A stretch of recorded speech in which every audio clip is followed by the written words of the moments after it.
fifth chapter of the Quran is named after the Last Supper, which in the Quranic narrative, it's a miracle that actually the table spread is a miraculous event. And I think our religions have this, at the end of the fast, there's a breaking of the fast. And both of the, in the Islamic tradition, both of the, what are called the Eids, which are the celebratory holy festivities that Muslims do twice a year, both of them are celebrated with food. One is the end of Ramadan, but the other is sacrificing and distributing a third of the meat to the poor. You give a third of the meat to the poor because meat was not, people didn't eat. But one of the things about that I think that a lot of people tend to forget, and what you're bringing up, is that people really did not have a lot of food, and so these festive days were respite from just not eating a lot. I think people ate a lot less than people do today. We seem to consume far more than we need, and I think that's where gluttony really is the inordinate desire. There's another aspect that I'd like to bring up, which is ends and means. And one of the things that I've noted, it actually initially bothered me because people turn transitive verbs into intransitive verbs. But, I noticed at a certain point, people started, your waiter would say, enjoy. And that became widespread all over. And one of the things the Quran talks about is saying, tamatta'u, like enjoy, eat and drink and enjoy. In other words, if that's what you're going to do with your life, but it's actually a warning in the Quran. And in traditional societies, they always said things like in the Arabs always say bis-sahwa wal-afiyah, with health and well-being, or salud in Spanish. So they were looking at the end of the food and not at the means of the food as a means to an end, which is health. Whereas our culture seems to have turned this means into an end in and of itself, which seems to me to be the essence of gluttony, where the final cause is corrupted. And I find it fascinating that it's just so widespread, this idea of enjoy, bon appetit, so it was something that really struck me as a change from when I was younger. As Augustine says, God is to be enjoyed, and everything, created things are to be used, and which sounds like a terrible sort of killjoy thing, but what he means is precisely this idea of means and end, that God is the end, that our life in God is the end, and everything else is a kind of means to that end, which can be very beautiful, and it can mean a kind of sacramental view of the world, that all of these beautiful, rich things that we have, created things, are to be appreciated for the way that they, image the beauty of God. But they can become idolatrous then when they become an end in themselves, and the creator is forgotten. Can I bring up fasting? Because I think it's really important when we're talking about gluttony to talk about fasting, because if gluttony is maybe one of the markers of our age, we've got to we're completely we have no idea how to fast appropriately, what fasting means in the spiritual life. In that question on fast, Aquinas asks whether it's one of the objectors asks whether whether fasting with the church requires certain fasts throughout the year, whether that's against Christian liberty. And he answers that it's actually in favor of Christian liberty, because what does fasting do? Fasting trains you to moderate your passions, to harness your passions. It's got a real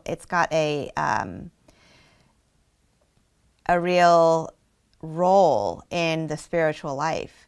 It teaches you if you do regular fasting, it teaches you to not be gluttonous in itself, right? And therefore, in bridling your passions, it opens you up to Christian liberty, to becoming truly free in the sort of expansive sense, as in free to be who I was meant to be, free to respond as in yes to God. I think, and as I read over those questions, it's true that for me, I've completely lost the practice of fasting. I used to, as a child, before receiving the Eucharist, also during Lent on Fridays, in a much more real way than I do now. Now it's almost like a cultural thing, right? It's not, it doesn't actually, maybe I'm being too autobiographical and confessional here, but but it would just really struck me how tone deaf I am to the practice of fasting and how important it is to the spiritual life, to Christian living. Muslims fast, obviously Ramadan. I mean, you've taught Islamic courses and things, so you're very well versed in that. But they fast, we fast in the lunar month. So it's very interesting. It changes, it shifts throughout the year. So right now they're pretty long. In the winter they're quite short. And somebody worked out that around the world, if you live about 70 years, everybody's going to fast around the same number of hours, irrespective of where they are, unless they're in the real extreme places. Well, if we're being autobiographical, I'm a terrible faster because fasting just makes me think about food. And so I tend to not do it very well. I do an experiment on asceticism with my students. I teach a course on Christianity and consumerism. And we do an experiment in asceticism that lasts for 3 weeks. It's actually based on something that I picked up from another professor at East Carolina University. He calls it the monastic project. But basically it's 3 weeks in which students go without internet, cell phones, earbuds, meat, alcohol, sugar, artificial ingredients of any kind, and I do this with them, and it includes periods of modified silence and mindfulness and so on. And for the students that usually it's voluntary, usually about half the students in the class will do it. And for the ones that make it through 3 weeks of this, it really can become transformative for them and liberating. Anna, you were talking about how it frees you up, by bridling one of the passions. It kind of frees you up. And students will make comments. One young woman said she hadn't heard birds chirping since she was a little girl because she walks around with earbuds in all of the time, and it just kind of breaks you open and opens you up to experiencing the world as a gift rather than something that is constantly available and constantly manipulable. And I really think that in some ways that's the most effective pedagogical thing that I do, is kind of return students to their bodies, all of these ways that we are kind of disembodied in our culture. This exercise in asceticism kind of returns us to our bodies, and in that kind of humbling exercise sort of opens ourselves up to all kinds of other experiences, plus just the freedom of being able to finding that you can do without things that you didn't think you could do without. Thoreau said a person is wealthy in proportion of the things they can afford to do without. And right. I think that's a great kind of definition of wealth and a good way to think about some of these kind of issues. Yeah, that's very interesting, because in Ramadan I always completely shut out all, no internet, no media. I really go on a media fast, and it's always a very interesting experience, which I think brings us also to this idea that gluttony is not just about food. That it really, it's about a hunger, And that hunger is people are attempting to satisfy it in different ways, and certainly food is one way. I mean, a lot of people talk about when they get depressed, they tend to eat a lot or eat things that they know are bad for them, and it becomes like some kind of source of, I think it's pseudo nourishment. It's obviously not real nourishment, but it gives them some kind of temporary solace from whatever emptiness they're feeling. So I think that's a really interesting exercise to do with your students. I mean, I hadn't made the connection between gluttony and consumerism before, but in some ways, it's the one of the 7 deadly sins that most closely corresponds to this kind of broader phenomenon of consumerism. Avarice is not really the same as consumerism, because consumerism is really not so much about possessing things and clinging on to things. It's more about the consumption of things and the moving on to the next thing and the next thing and the next thing. Right.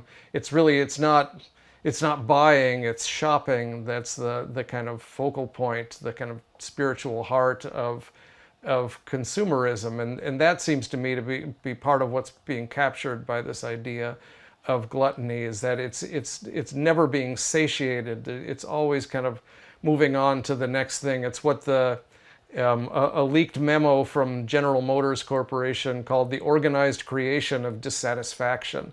They were talking about changing car models every year, which is not, strictly speaking, or especially back in 1948 or whatever it was, not really necessary, but you want to continually create dissatisfaction with the current model and moving on to the next thing. And that seems to kind of be part of the spirit of gluttony as well, that our hearts are restless, as Augustine says, and then instead of the second part of that, which our hearts are restless until they rest in you, God, our hearts are just restless, and we're always dissatisfied with things, but instead of moving on to God, we just move on to the next thing, whatever, the next kind of iPhone, or I don't know how many razors we're up to now, but the double-bladed razor came out in the 70s, I think, and then the triple-bladed razor, now the quadrant, now there's 5, and so on. I mean, it's this constant sort of dissatisfaction. The hedonic treadmill is what psychologists talk about, right? You adjust your satisfaction levels to whatever it is that you have, and then you become dissatisfied with it, and you're on this kind of constant treadmill to move on to the next thing. I think as you were speaking, Hamza, I was thinking about what moral vocabulary is operative in our culture right now, and it seems to me it's the language of the therapeutic. So if there's any language that speaks to students, it's that, oh, you can't medicate with food, or you can't medicate with drink. You've got this deeper problem that needs to be resolved on the therapist's couch. And I'm not trashing therapy here. It's just that there's been this overlay of the therapeutic on what is properly deeply religious and spiritual. But since we've lost the core spiritual vocabulary, the only vocabulary we're comfortable with is the therapeutic, and it's very surface. I'm not saying all therapy is surface, but this therapeutic language, I think, doesn't get at the heart of what we've been talking about this afternoon with gluttony. Yeah, no, it's a good point. And I think one of the things, there's a hadith where the companions said to the Prophet, peace be upon him, that he said, we eat, but we don't feel satiated. And he said, perhaps you're eating alone. And they said, yes. And he said, come together, bless your food, and there will be grace in the food that will satiate your hunger. And so that brings us to the communal aspect of food, and perhaps a lot of the gluttony. I mean, I really feel like our culture is starving to death mostly. I think a lot of people, because we have food that's not nutritional, and the processed food it doesn't have micronutrients. So actually the cells of people are hungry. And so they're eating more and more because the food is so denatured. It's just bad food generally. But there's also, in our tradition, the demons, when you don't bless the food, the demons eat with you, and they get stronger from that. So their food is our heedlessness. And so when you grace was just so fundamental to global civilization, the idea of the blessing of food and the blessing of the community that goes with eating. There's a tradition in Catholic social thought about the social mortgage on property that kind of captures some of this as well. That part of what gluttony means in our society is the idea that if you have money, you can spend it on whatever you want to satiate your own desires. And the idea that there's a social mortgage, again, an idea that comes from Aquinas, right? And predates Aquinas as well, but the idea that everything belongs to God and we're just using it, and private property is allowed, but only insofar as it serves the common good. And I think a lot of that gets lost in our society's kind of gluttony, that if you make $150 billion, you are entitled to spend it however you want. And if you want to spend it on luxuries for yourself, then there's no judgment upon that. And I think that's a huge issue. The distinction between the divide between rich and poor is such a huge issue, precisely because of that we don't think that our consumption needs to feed the common good, but it's a kind of private sort of consumption. We spoke earlier in our conversation, I think, Bill, you brought this up, about the social nature of the virtuous life, and how the vices really are related too. And this is just striking me now as I've been listening to both of you, because I think there's just a radical epidemic of loneliness on college campuses. And gluttony is related to that. The vices that are at work on college campuses cause this loneliness, because the sin of gluttony, it's all self-referential. It's oriented within. It's not oriented to the community. Bill had talked about that great story, Babette's Feast, right? Where it's the opposite. Feast is the opposite of gluttony. And it seems to me that it's just striking me now that gluttony leads to loneliness in a very real way. I think that's related, Anna, to the point you were making before about the therapeutic way we tend to think about these things too, is that it's all in very individualistic sort of terms, and terms that have become medicalized. And there are some good things about this. We don't, have a tendency to kind of blame people who are obese or struggle with anorexia or alcoholism.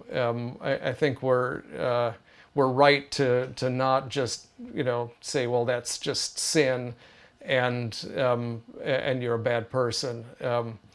But if you swing too far the other direction, then you take away people's agency. Is one problem with that, and you don't have a means to integrate that suffering with their spiritual life, or with talk of agency. An alcoholic maybe does not have free will, but it's not that they're alcoholics because they have no free will. They have no free will because they're alcoholics, right? That this is it's part of what the disease takes away. and we've gotten very bad at talking about people's agency and people's freedom. And the other thing that therapeutic model does is it tends not to consider the larger kind of social implications of what's going on, right? Why do so many people have eating disorders now? Why are people so addicted to drugs and so on? Well, let's talk about unemployment in places like West Virginia, where you have these rampant fentanyl addictions. Let's talk about the actions of the pharmaceutical companies. Let's talk about an economy, the kind of larger economy that kind of sucks the meaning out of people's lives, so that they search for meaning in food and drugs and whatever it might be. And I think a lot of that gets lost in this therapeutic model. Well, I also, don't you think that part of the problem with the therapeutic model is it denies the supernatural element that enables people to overcome these addictions? We can't do it on our own. I think that's one of, it's interesting that, the scholastics saw that gluttony came out of pride and the pride that was involved in it was this idea that you could satisfy yourself, that through food, that it was all up to you, and not seeing that it's only God that can do that. And I think the success of the 12-step program, which nobody wants to really talk about, in that therapeutic world, is that it is acknowledging that I can't do this on my own. I am helpless. When the cheesecake comes, because they've got, Food Addicts Anonymous and things. When the cheesecake comes, I can't help myself. And the truth is we can help ourselves, and removing that moral agency, I think, is one of the worst things that our culture does. But if they don't understand that the moral agency is helpless without the help of the one that created that moral agency, I think that's, for me, at the heart of this whole crisis. There's another interesting thing that made me think. I read something about, and I just like your thoughts about this. The argument, there's a book on the seven deadly sins, but the argument that he made about gluttony was, he gave an example of, like, if you had a $500 pair of shoes, and then you saw some kid drowning in the lake, but you didn't want to dive in to help them because it would ruin your $500 shoes. He said everybody would condemn that. And yet we don't condemn all the wastage when we have so many people that are hungry, for instance, and the amount of food that we waste and things like that. That was his analogy. And I was thinking about a tradition where the second caliph, Omar, once saw a man that had quite a girth, and he was making tawaf around the Kaaba, and he stopped him and he lifted up his they wear this ihram, which is just two cloths, and he lifted it up and tapped his stomach, and he said that would be better if it was on somebody who needed it. Which it's interesting, because we actually don't need a lot of food, and now we know, because of the science, that your body actually will adjust to, as you diminish your calories, the body gets more efficient at using the actually caloric intake that we do. And the Prophet Muhammad said, sallallahu alaihi wasallam, he said that it is enough for a child of Adam to just have morsels, a small number of morsels to keep the back straight. But if you have to, and this is like if you have to, then have 1/3 of your stomach with food, 1/3 with drink, and 1/3 for air. And that's one of the things that people, at these Thanksgiving, I worked in an ER in a previous lifetime. I was an RN. But one of the things that you'd see on like Christmas and Thanksgiving is people coming in with shortness of breath from overeating, like just, they had eaten so much. So I think about that. Any thoughts about that? Just about just these disparities that we have. Part of it's even worse in some ways than just eating whilst others go hungry, because it's oftentimes our eating that makes others go hungry. And what makes it even worse is that we've been sold an ideology which says that our eating actually satiates their hunger, right? I mean, that's the whole idea of, our consumption creates jobs for others and so on. And so the invisible hand of the market makes sure that, everybody pursuing their own interests and their own desires is going to, work out for the best for everyone. And it's interesting, in luxury is a kind of category that's criticized in economics up until the 20th century, and then it kind of drops out, where you get this idea that any kind of consumption is good consumption because it feeds others, basically. Whereas the truth is almost exactly the opposite, right? We, especially in days of online shopping now, all of the focus is on the product and the people are invisible. So you click and an object magically appears on your doorstep, and you never see who made it. The girls in Thailand making 40 cents an hour making it. You don't see the people in the Amazon warehouse. You don't see any people at all. All you do is click, and then it materializes on your doorstep. And so the whole system is set up in some ways to make sure that we don't see people, that all we see are products, right? This is what Marx talked about when he talked about fetishism of commodities, right? It's everything is, the Amazon boxes with smiles, the objects become personified, and the people are dehumanized. And this is, you find this in the scriptures as well when they talk about idolatry, that people animate inanimate objects and then become disanimated themselves. They become mute and dumb as the idols that they make.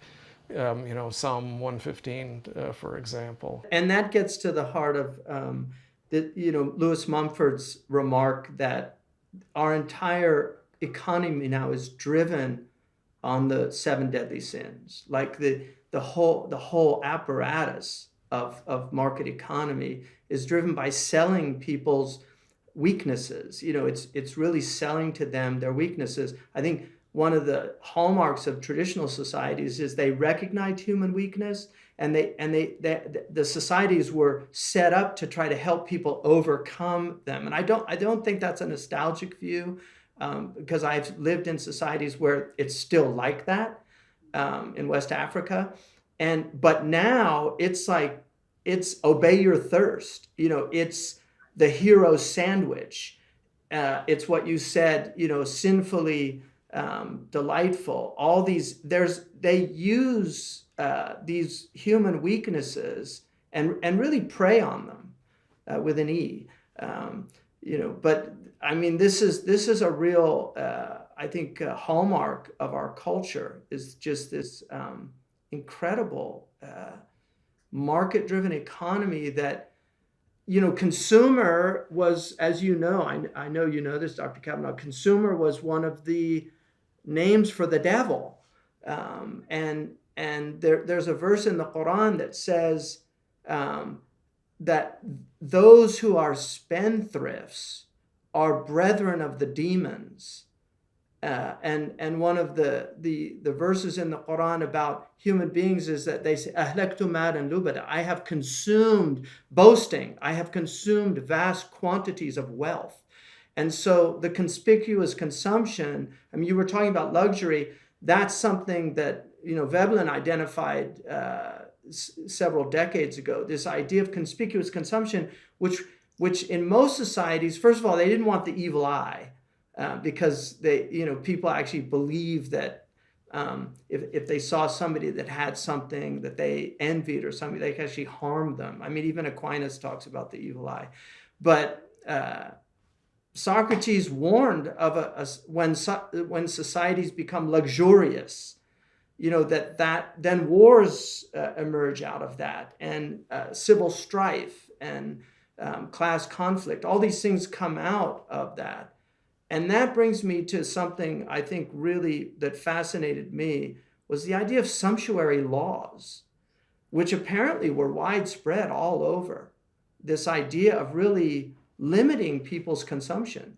But that's, I mean, the idea, yeah, of sumptuary laws is really interesting. I was staying in my godparents' house. This is 20 years ago, and found an old Catholic grade school textbook from 1952 in one of my cousin's, long abandoned bedrooms.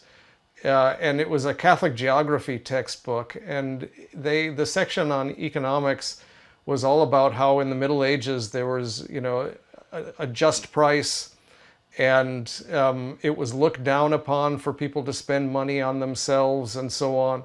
And it treated the kind of modern economy with this sort of indignant tone that now people think that prices ought to be set by supply and demand, and that people ought to be able to just spend whatever they've got and so on. And it was a somewhat romanticized view of the Middle Ages, but the point was, at least until 1952, we were teaching this to our children, that there's something really messed up about the economy that we have now. My kids went through Catholic grade school, and they used the same geography and economics textbooks as the public schools did. But once upon a time, there was this idea that that these are moral issues, right? There's no such thing as economics as such. It was just a branch of moral theology until fairly recently. And the idea that you could put a limit on things, that you could, as a community, kind of agree, whether through kind of formal legal coercive means or just by societal pressure, but the idea that you could agree that sometimes too much is too much is just an idea that's completely foreign to us. And it's an idea that's killing us, really. I mean, the lack of that idea is killing us, right? Ecological destruction in a lot of ways comes from this brand of gluttony that if you got it, flaunt it. There's nobody can tell you what to consume and what not to consume. There is no upper limit to luxury if you've got it.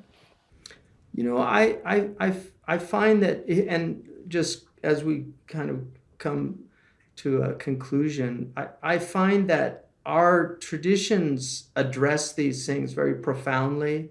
I'm really struck, I think, what you were saying, Dr. Anna, about just going back and looking at Aquinas and just the deep psychology that these people had and understood. And my interest, and partly why we're doing this, my interest is to how do we reintroduce the incredible spiritual technology that our traditions have to really tuning the self so that it is acting in accordance with virtue. It is acting in accordance with reason, with intelligence. How do we do that? I find that we've as traditions, we've lost the ability to communicate what we have, and I'm just really interested in how we can really embody it in ourselves, but also offer it to other people. It's really hard because the breakdown in the Christian tradition, for sure, the catechetical breakdown has been going on for decades, for half a century. So if we're not teaching our own children the vocabulary of the faith, how can we expect them as adults, when they're learned and sophisticated in all these other disciplines, to buy into what ultimately is an infantile faith because they haven't been educated? It's a huge problem, and we're doing a terrible job addressing it. The suffering out there, there's a lot of it, and I'm kind of I'm in Heidegger's camp about, depression is we don't we can't indulge in it. Like I'm committed to joyfulness in spite of it all. Our prophet was called the smiling one, and he told us to rejoice. The Quran says, فَبِذَلِكَ فَلْيَفْرَحُوا. Let them rejoice in guidance. It's better than what everybody else is preoccupied with. And I do look at, especially in this country, it pains me greatly to see our young people, what they go through, just the lack of guidance that strikes me as just extraordinary in these traditions. Like, we really do know so much about what's causing our problems. And then they also addressed how to address those problems with that knowledge. And I feel like I want to share that, because I've seen it in the people that, when I worked in the prisons and just saw the transformations of people that embraced faith and really that joy entered their hearts, and they were able to do those supernatural things that the people that are suffering without it feel incapable of doing, and they are incapable of doing. They're right. They're right in that way.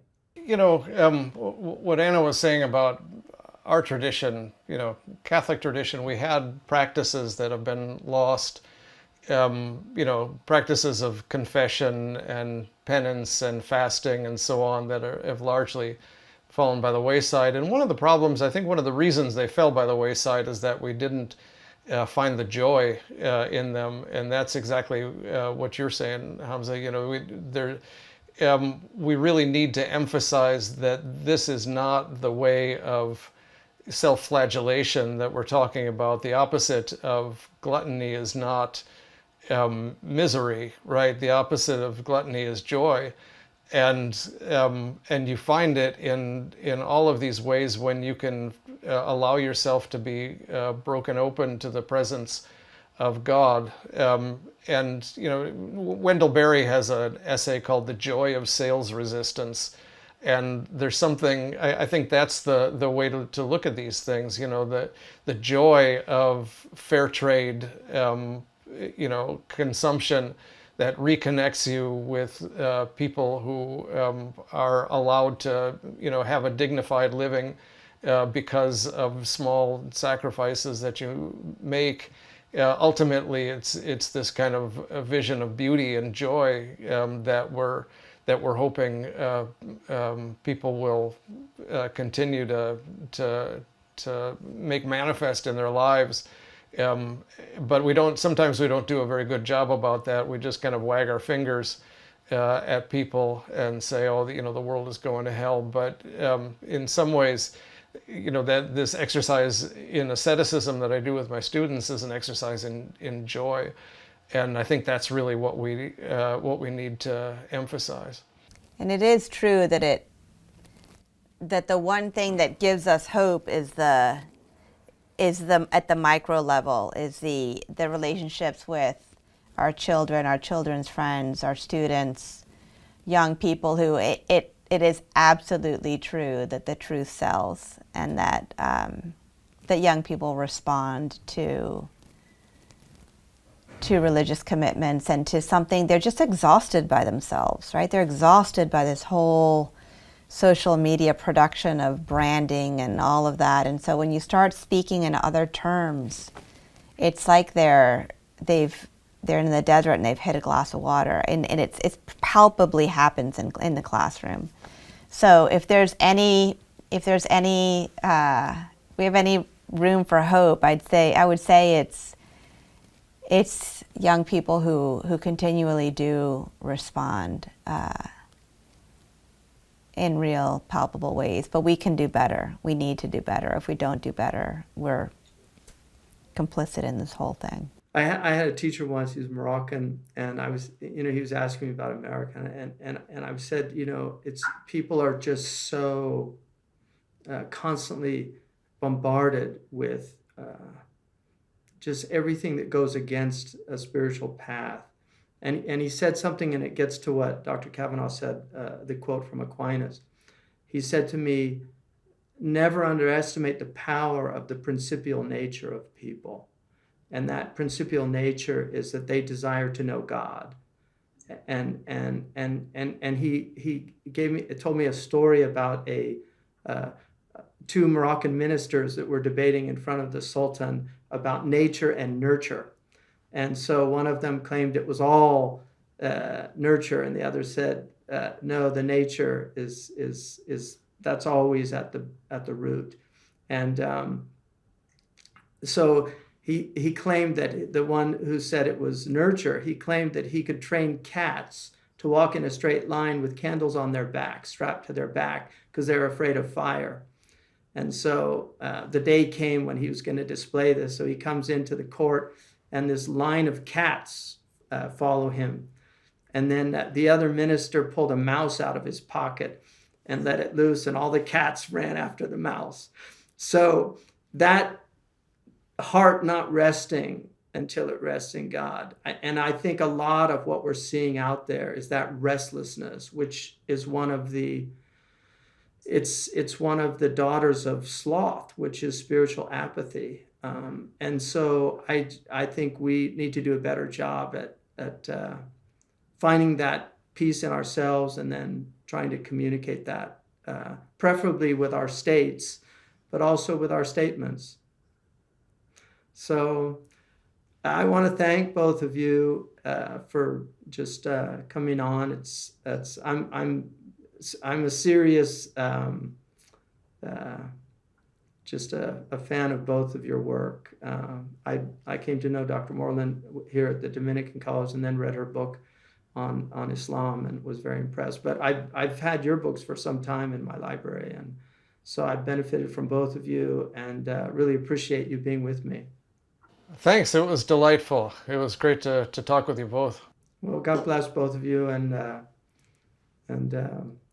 I think Christ began his journey in the desert, according to two of the Gospels, with fasting. So we began with that statement from you, Dr. Anna, and I think we need to do more fasting in a lot of different meanings of that word. So thank you.